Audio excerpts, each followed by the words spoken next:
Welcome to Man Does Tech, where I solve the problems you didn't even know you had. In this video, I will explain how to study Chemistry Class 12 Karnataka Board Easy Method.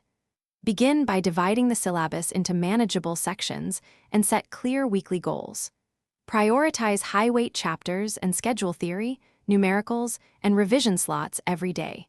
Keep one notebook for formulae and another for solved problems to track progress. Practice past papers under timed conditions to build speed and accuracy, while use active methods to make chemistry stick. Read a concept, rephrase it aloud, then write a concise summary in your notebook.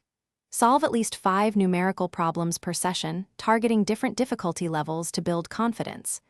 Build flashcards for reactions, important reagents, and definitions, and review them daily for short bursts.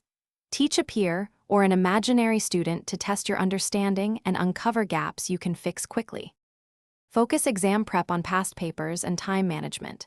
Schedule full-length mock tests every 2 weeks, timing each section to improve pacing.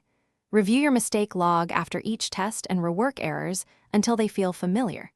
Keep a separate formula sheet for weekly revisions and memorize common reaction mechanisms by grouping similar types. Balance revision with short breaks to keep concentration high and reduce exam stress. Thanks for watching. If you found this helpful, don't forget to like and subscribe.